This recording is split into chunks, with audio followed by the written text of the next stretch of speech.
In a few minutes, all of you will march through Fitz-Randolph Gate as newly minted graduates of this university.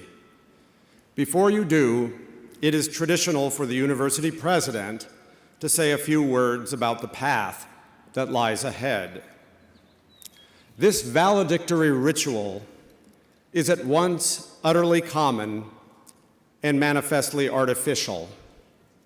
If I or other speakers had sage insight into the wisdom required to navigate life's unpredictable and sometimes tragic challenges, I guarantee you that we would have shared it long before now.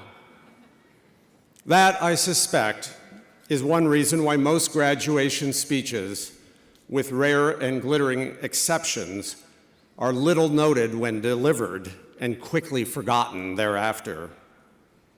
And if the ritual graduation speech is artificial under any circumstances, it seems all the more so at the conclusion of a reunions and commencement weekend when political contention occasionally flared amidst the academic calendar's most joyous festivities and celebrations. These local events reflect the mood of the country and indeed much of the world. Ours is an ill-tempered time, one that leads some thoughtful observers to worry that we as a country are losing the capacity to disagree respectfully and civilly with one another. Bitter scrutiny is now almost inevitable for anyone who voluntarily enters public life, and increasingly it extends also to some who never sought the world's attention. People just going about their lives, doing hard jobs or making tough choices as conscientiously as they can, may suddenly find themselves caught in an unwanted spotlight, the target of unproven and hurtful accusations permanently inscribed on the internet's digital surfaces. Even school children on a field trip may find themselves consumed by our fevered animosities. Earlier this spring, Covington Catholic High School students interacted with a Native American man at the Lincoln Memorial. A video of the encounter went viral, and the internet made the young boys international symbols of bigotry and racial insensitivity. When a more complete and complex story emerged, the students' defenders rushed, with some justification, but perhaps too much glee, to condemn those who had circulated the original video before they knew all the facts. Nobody involved emerged unscathed.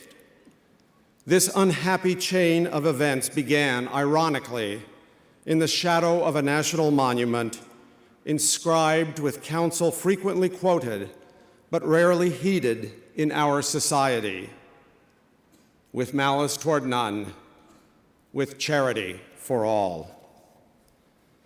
The firestorm generated by the confrontation at the Lincoln Memorial was especially intense, but the basic pattern is all too familiar. Our politics has become hostage to an angry and accusatory culture in which people too often prefer to issue provocations or denounce opponents rather than engage in the vital civic work required by deliberative processes that are fair and inclusive to multiple interests and points of view. Many observers have speculated about the sources of our anger, but I will leave the analysis of causation for another time. I want instead to focus on a reason for hope about society's future and your own. Although the angriest people in our society may be the most noticeable, I am confident they are not the most numerous. Most people aspire to treat others decently, not to denounce them.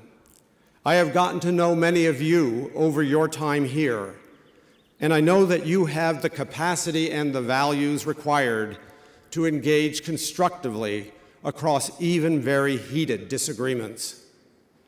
So while I cannot pretend to have any magical guidance to prepare or protect you for the path that lies ahead, there is one piece of advice that I hazard to offer as you leave this campus. You are moving into a world in which civic norms crucial to our shared political life are fraying. Your generation's ability to address the world's problems will depend on, among other things, your capacity to nurture and repair those norms. If ever there was a time when quiet, everyday virtues, such as civility, truthfulness, due process, and moderation could be taken for granted, that day is gone. These civil virtues are neither glamorous nor exciting. They require us to respect others rather than draw attention to ourselves. They are quiet rather than dazzling.